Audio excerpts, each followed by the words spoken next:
దైవజనమా, ఈ రోజుల్లో కూడా ఆదివారం దేవుని మందిరానికి వస్తారు, ప్రతిరోజు దేవుని వాక్యాన్ని వింటారు, ప్రతి ఆదివారం మందిరంలో పరిచర్య చేస్తారు, దైవ సేవకులకు కుడిభుజంగా ఉంటారు.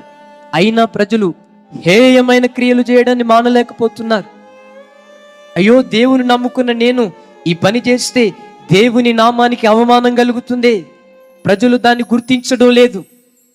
దేవుని నమ్ముకున్న నేను లోకంలో ఇలా బ్రతికితే అన్య ప్రజల మధ్యలో నాకు సిగ్గు కలుగుతుంది, ప్రజలు దాన్ని గుర్తెరగడం లేదు.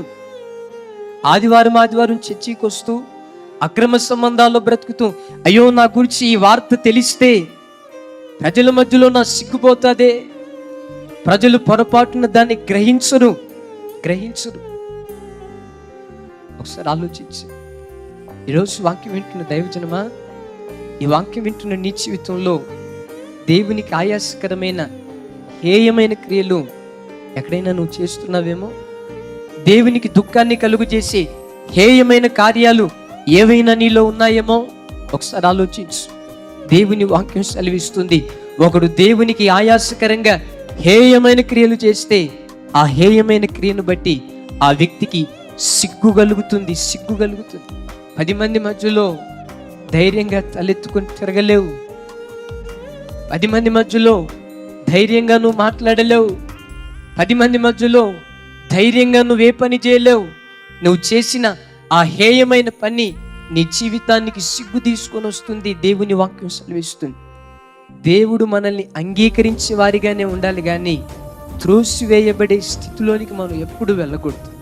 వెండి విలువైనదే, అయితే కొన్నిసార్లు వెండిని ఎంత అగ్నిలో వేసినా, వెండిని ఎంత కాల్చినా, వెండిని ఎంత కొలిమిలో వేసినా కొన్నిసార్లు దానిలో ఉన్న మస్టు పొరపాటున పోదు. అప్పుడు ఆ కంసాల ఆయన ఏం చేస్తాడో తెలిసి వెండిని తోసేస్తాడు. ఎంత కాల్చినా దీనిలో ఉన్న మస్టు పోవట్లేదు, ఎంత కొలిమిలో వేసినా దానిలో ఉన్న మస్టు పోకపోయేసరికి ఆ కంసాల ఆయన వెండిని త్రోసేస్తాడు. దేవుడు అంత తొందరగా తన ప్రజలను తీర్పు తీర్చుడు. ఎందుకో తెలుసా? దేవుడే గనక మనల్ని తీర్పు తీరిస్తే, దేవుడే గనక మన మీద కోపగించుకుంటే మన ఆత్మ పాతాళానికి అప్పగించబడతాది అని దేవుడు గ్రహించి, దేవుడు ఎరిగి కోపగించుటకు దేవుడు నిదానిస్తాడు. అయితే కోపగించడానికి దేవుడు నిదానిస్తాడు, కానీ నీ జీవితంలో దేవుడు ఎన్నిసార్లు మాట్లాడినా నీవు అదే రీతిగా బ్రతికితే ఒకరోజు ఖచ్చితంగా దేవుడు తీర్పు తీరుస్తాడు.